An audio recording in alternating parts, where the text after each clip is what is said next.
The last time we analyzed integers, recall that we used some Boolean expressions to check if a user's input, n, was between numbers like 0 and 3, 4 and 7, and 8 and 10. Well, we did that using ifs and else ifs, but it turns out you can implement that same logic using a different programming construct altogether while still achieving precisely the same result.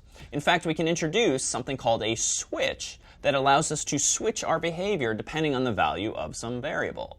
Let's give this a try. To do this, I'm first going to include the CS50 library by way of cs50.h. I'm also going to include the standard library by way of standardio.h. And I'm going to declare main in the usual way, int main void, open curly brace, close curly brace. And now I'm going to ask the user for an integer.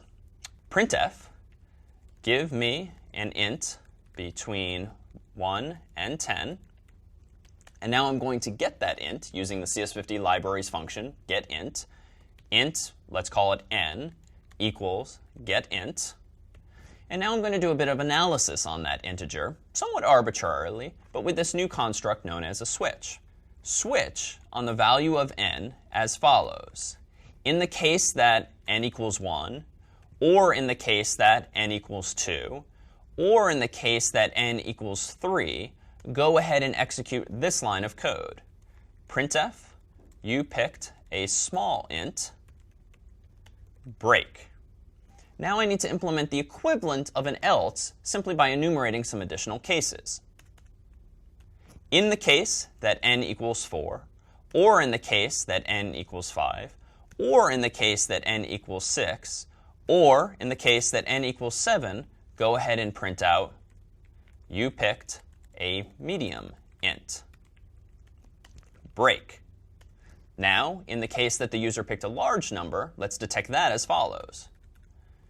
In the case that the user picked 8, or in the case that the user picked 9, or in the case that the user picked 10, go ahead and print out, you picked a large int, break. Else, if the user did not pick a number that falls into any of these 10 cases, let's have some default behavior, which in this case will be as follows. Default, printf, you picked an invalid int, break. Now, if I save this file, compile it with make switch, run it with /switch, let's do a couple of sanity checks. I'll pick an int of 1, and I indeed picked a small int. Let's now do /switch and type in, say, -1, and I indeed picked an invalid int. At the end of the day, the switch construct does not enable you to do anything that you couldn't already do with the more familiar if, else construct. But if you have a finite list of values that you're checking for, a switch statement may very well make your code more explicit or more readable.